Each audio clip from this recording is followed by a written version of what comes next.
Dr. Amelia Richardson had spent 15 years as head archivist at the Boston Historical Society, cataloging thousands of photographs from New England's Victorian era.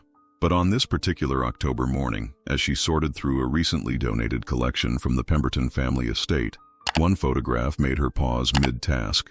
The image appeared to be a typical Victorian family portrait from the 1880s, a formally dressed family of 5 posed in their elegantly appointed drawing room.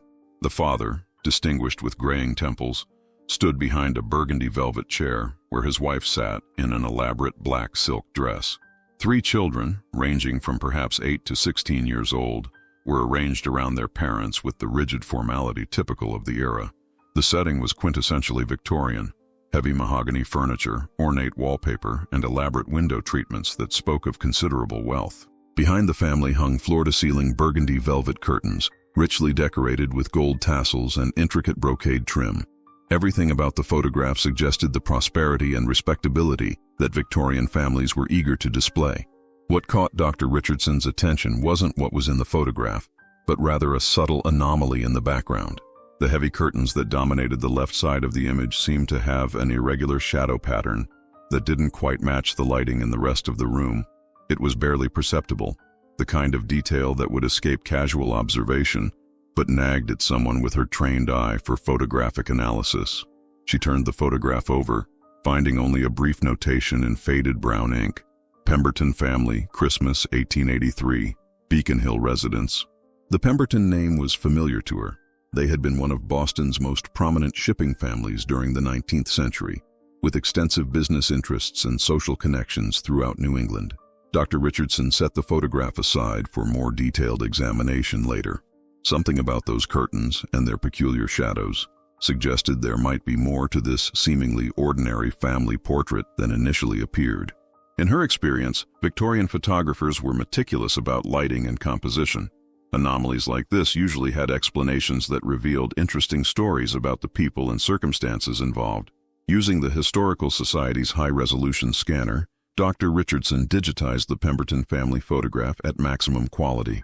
As the enhanced image appeared on her computer screen, she immediately began adjusting contrast and brightness levels to examine the mysterious shadow patterns behind the curtains more closely.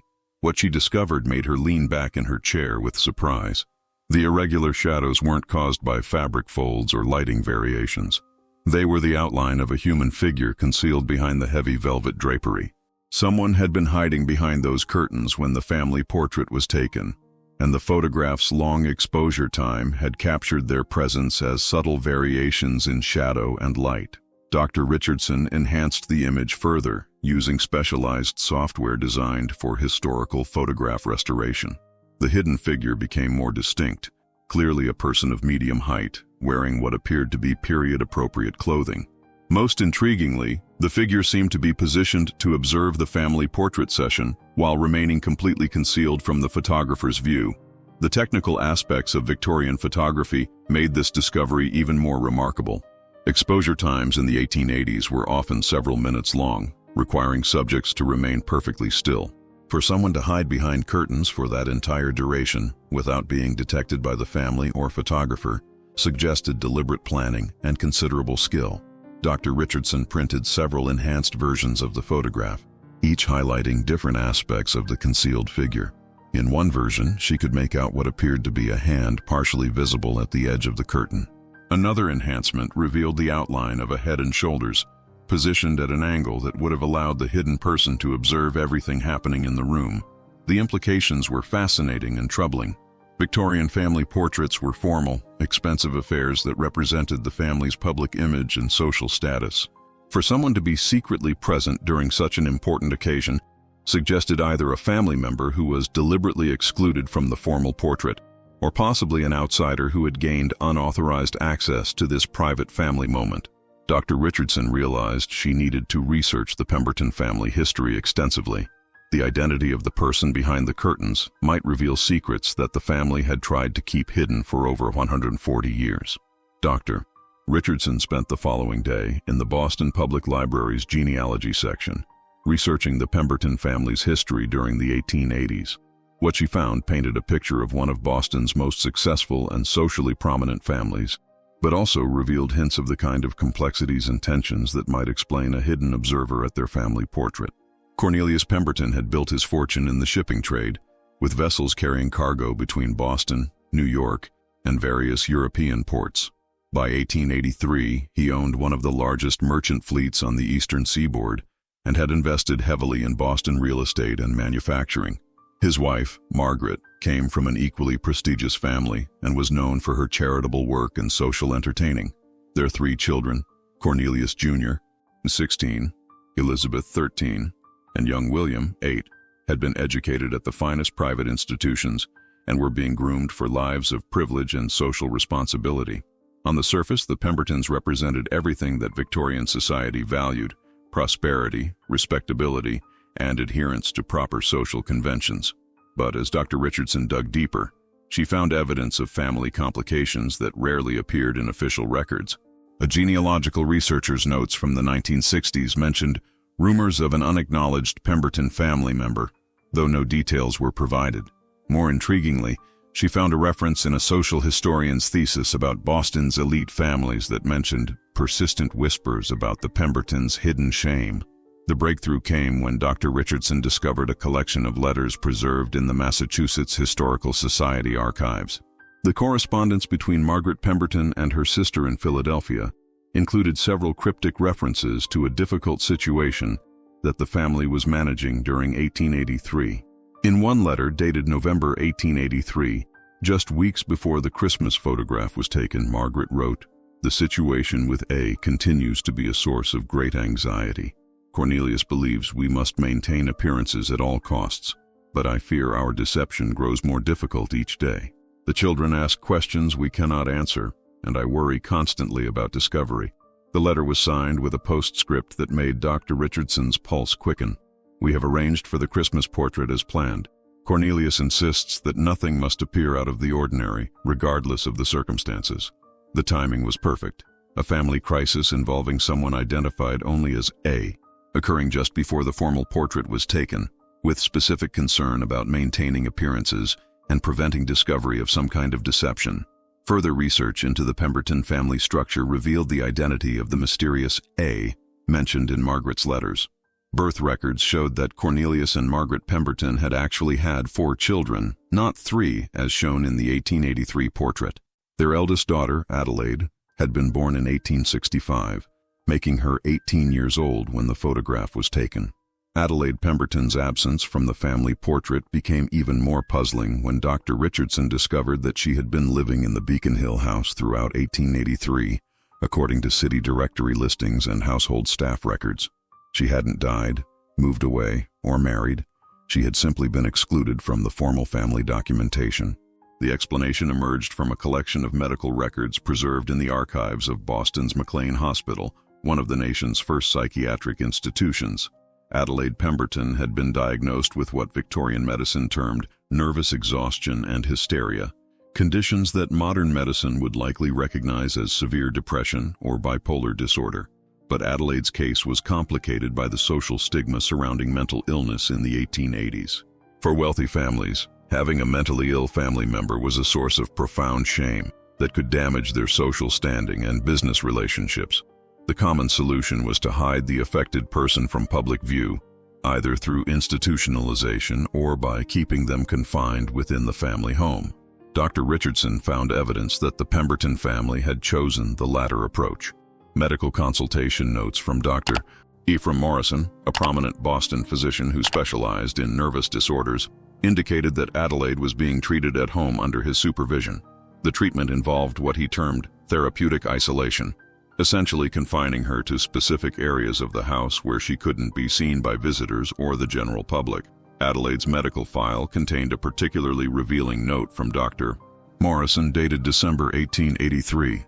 Patient exhibits periods of clarity and appropriate social behavior, alternating with episodes of severe melancholia.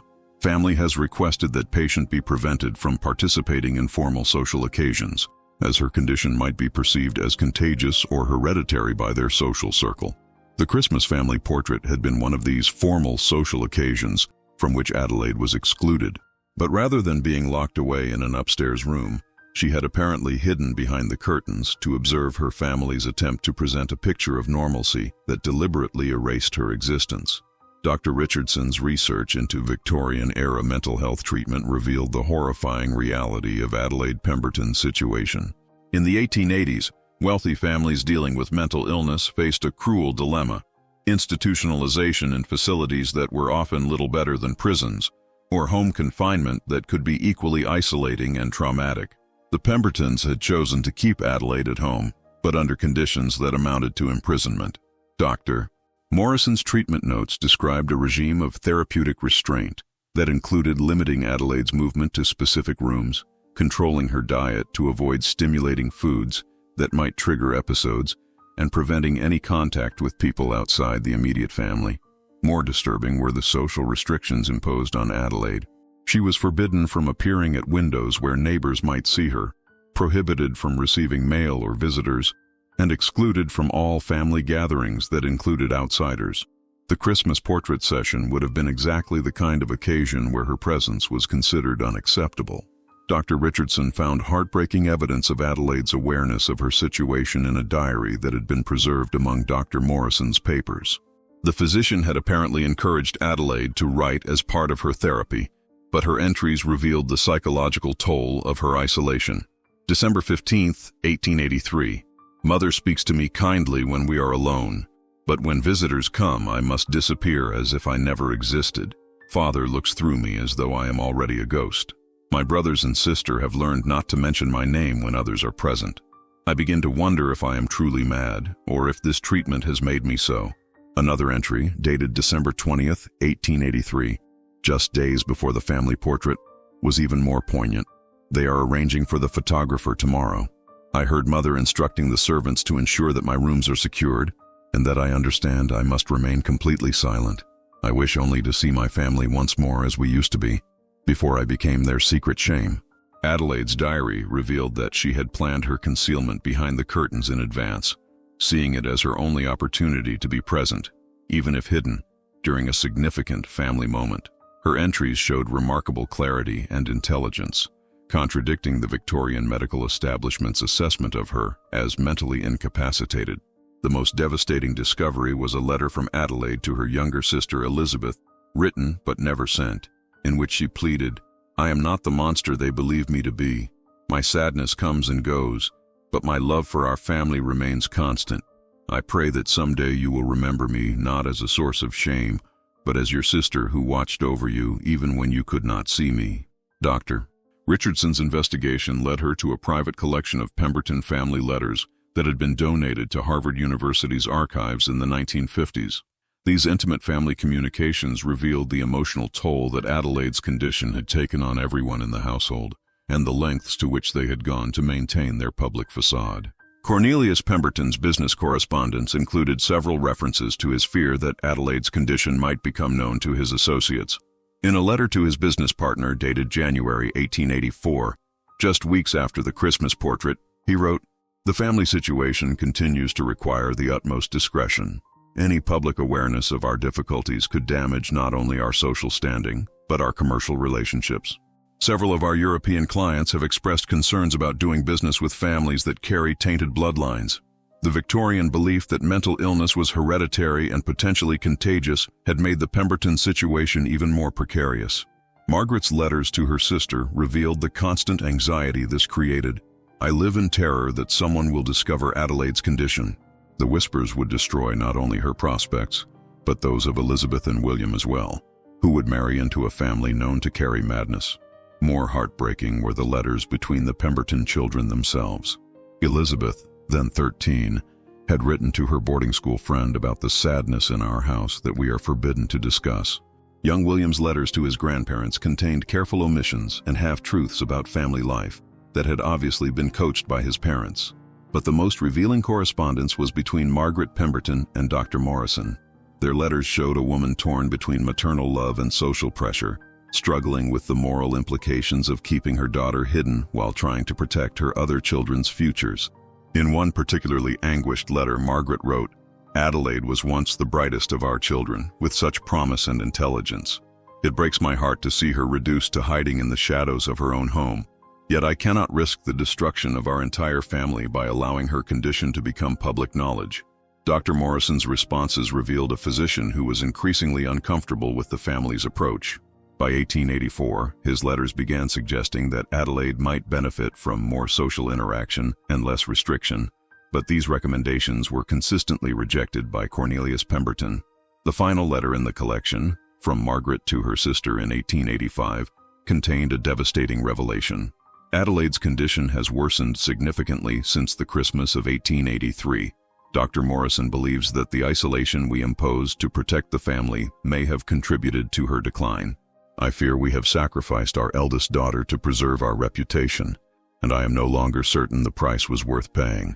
The medical records from Dr. Morrison's private practice, preserved at the Boston Medical Library, documented Adelaide Pemberton's tragic deterioration during 1884 and 1885. Her psychological condition had indeed worsened dramatically following the Christmas portrait incident, suggesting that even the brief, hidden contact with her family had intensified her awareness of her isolation. Dr. Morrison's notes from early 1884 described increasing episodes of what he termed profound melancholia, alternating with periods of agitation where Adelaide would repeatedly ask to see her siblings or to be allowed to write letters to friends. The physician had begun recommending a less restrictive environment, but his suggestions were met with fierce resistance from Cornelius Pemberton. Mr. Pemberton remains adamant that his daughter not be seen by anyone outside the immediate household. Dr. Morrison wrote in February 1884, "When I suggested that limited social contact might improve her condition, he became quite agitated and reminded me of the financial arrangements our families have maintained over the years. I fear that business considerations may be overriding medical judgment." Dr. Richardson discovered that the Morrison and Pemberton families had extensive financial ties. Dr. Morrison's private practice was largely supported by wealthy Boston families, and Cornelius Pemberton was one of his most significant benefactors. This economic relationship had clearly compromised the physician's ability to advocate effectively for Adelaide's treatment. By summer 1884, Adelaide's condition had deteriorated to the point where she rarely left her rooms, even within the confines of her family's restrictions. Dr. Morrison's notes described a young woman who had essentially given up hope. Patient exhibits signs of complete withdrawal from reality. She speaks little, eats minimally, and appears to have lost interest in all activities that previously provided comfort. The most disturbing discovery came in the form of correspondence between Cornelius Pemberton and the administrators of several private psychiatric institutions in New England. In September 1884, he had begun inquiring about discreet placement for a family member, emphasizing the need for complete confidentiality and permanent residence without possibility of visitors or correspondence. Adelaide Pemberton's medical records ended abruptly in October 1884, with Dr. Morrison's final note reading simply, "Treatment concluded at family's request, patient transferred to alternative care arrangement." No details were provided about where Adelaide had been sent or what had happened to her. City directories for the Pemberton household showed that after 1884, only 4 family members were listed as residents. Adelaide had not died. There was no death certificate or burial record, but she had effectively disappeared from all official documentation of the family's existence. Dr. Richardson's search for Adelaide Pemberton's final destination led her through the archives of dozens of private psychiatric institutions throughout New England. Many of these facilities had catered specifically to wealthy families who needed to place mentally ill relatives discreetly, often under assumed names to avoid public scandal. The breakthrough came at the Brookhaven Retreat in rural Vermont, a private facility that had specialized in nervous disorders among the upper classes during the 1880s. Their admission records, preserved but largely unexamined since the institution closed in the 1920s, contained an entry dated October 15, 1884. Patient admitted under private arrangement. Identity confidential per family request. Age, 19. Condition, chronic melancholia with episodes of agitation. The patient had been registered simply as A. Smith, but the admission fee, an enormous sum of $2,000 per year, paid in advance for a 10-year period, matched exactly the kind of arrangement Cornelius Pemberton could have afforded. More tellingly, the payment had come from the Merchants Trust Bank of Boston, the same institution that managed the Pemberton family's finances. Dr. Richardson contacted the Vermont State Archives, where records from closed psychiatric institutions were preserved. The Brookhaven files revealed the tragic final chapter of Adelaide's story. Patient A. Smith had been placed in what the institution called therapeutic isolation, essentially solitary confinement in a private room where she would have no contact with other patients or unauthorized visitors. The treatment notes from Brookhaven painted a picture of complete institutional neglect disguised as medical care. A. Smith was described as quiet and compliant, but reading between the lines, Dr. Richardson could see that Adelaide had simply given up fighting her circumstances. Monthly reports showed a young woman who gradually stopped speaking, eating adequately, or showing interest in any activity. The most heartbreaking discovery was a collection of letters that Adelaide had written during her first months at Brookhaven. Letters that were never sent but were preserved in her medical file.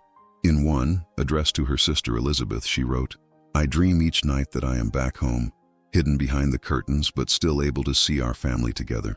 Even that small connection seems like paradise compared to this place where I am forgotten by everyone who ever knew me." Another letter, addressed to her parents, revealed Adelaide's growing understanding of why she had been sent away. "I know now that my sadness was less a burden to you than the embarrassment of my existence. I forgive you, for I understand that in your world, reputation matters more than the welfare of one troubled daughter." Adelaide Pemberton died at Brookhaven Retreat on March 12, 1889, at the age of 24. The cause of death was listed as pneumonia, but her medical records suggested that she had essentially wasted away from despair and neglect. She was buried in an unmarked grave in the institution's private cemetery, with no family members present. Even after Adelaide's death, the Pemberton family maintained the fiction that she had never existed. Dr. Richardson found evidence that they had systematically eliminated any record of her from family documents, photographs, and even legal papers like wills and property deeds. When Cornelius Pemberton died in 1898, his will made no mention of Adelaide, despite the fact that she had been his eldest child and legally entitled to a portion of his estate. Family trees prepared by genealogists in the early 1900s listed only 3 Pemberton children, effectively erasing Adelaide from the historical record. The 3 surviving children had continued this deception throughout their adult lives. When Elizabeth Pemberton married in 1895, newspaper accounts of the wedding described her as the eldest daughter of the family, a title that should have belonged to Adelaide. Similarly, when Cornelius Jr. took over the family shipping business, he was consistently referred to as the eldest son and heir, with no acknowledgement that he had had an older sister. Dr. Richardson found evidence that the family's deception had been aided by Boston's tight-knit social elite, who understood the unspoken rules about protecting each other's secrets. Several society matrons' memoirs from the early 1900s contained veiled references to families who had handled difficult situations with appropriate discretion, suggesting that the Pembertons' approach to Adelaide's mental illness was not uncommon among their social class.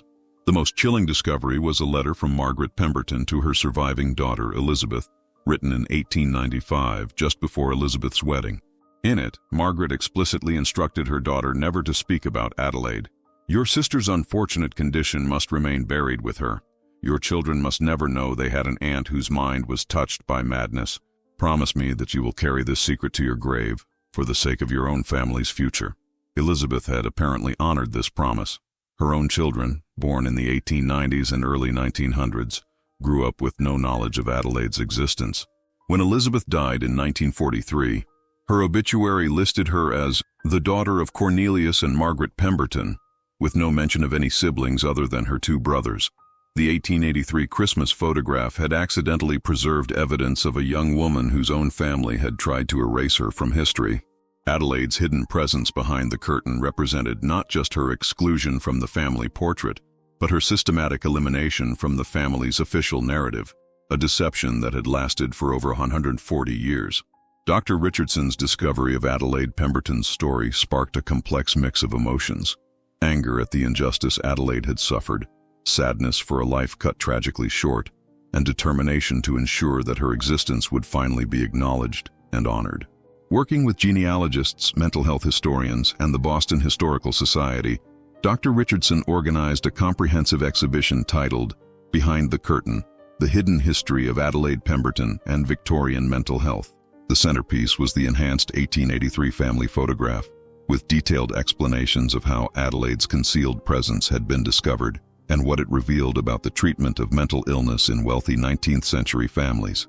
The exhibition included Adelaide's letters and diary entries, Dr. Morrison's medical records, and correspondence that revealed the family's systematic efforts to hide her existence. For many visitors, it was their first exposure to the harsh realities faced by people with mental illness during the Victorian era, when fear and stigma often led to treatment that was more harmful than the conditions themselves. The response from mental health advocacy groups was particularly strong. Adelaide's story became a powerful example of how societal attitudes toward mental illness could destroy lives and separate families. Her intelligence and self-awareness, evident in her preserved writings, challenged Victorian assumptions about mental incapacity and highlighted the tragedy of her institutional neglect. Dr. Richardson was able to locate Adelaide's unmarked grave at the former Brookhaven retreat site in Vermont and organized a memorial service that was attended by over 150 people, including mental health professionals, historians, and advocates for institutional reform. A granite headstone was erected bearing the inscription, Adelaide Pemberton, 1865-1889, beloved daughter and sister, hidden by shame but not forgotten by history. The Massachusetts Department of Mental Health created a historical marker at the former location of the Pemberton Mansion on Beacon Hill, commemorating Adelaide's story and the thousands of other individuals who suffered similar fates during an era when mental illness was treated as a source of family shame, rather than a medical condition deserving compassion and treatment. Most meaningfully, Dr. Richardson's research led to the discovery of Adelaide's living descendants through her siblings' families. Many of them had never heard Adelaide's name but were moved to learn about their hidden ancestor. They established the Adelaide Pemberton Foundation, which provides support for families dealing with mental health issues and advocates for historical preservation of stories that had been deliberately suppressed. The 1883 Christmas photograph now hangs in the Boston Historical Society, with a detailed placard explaining Adelaide's story.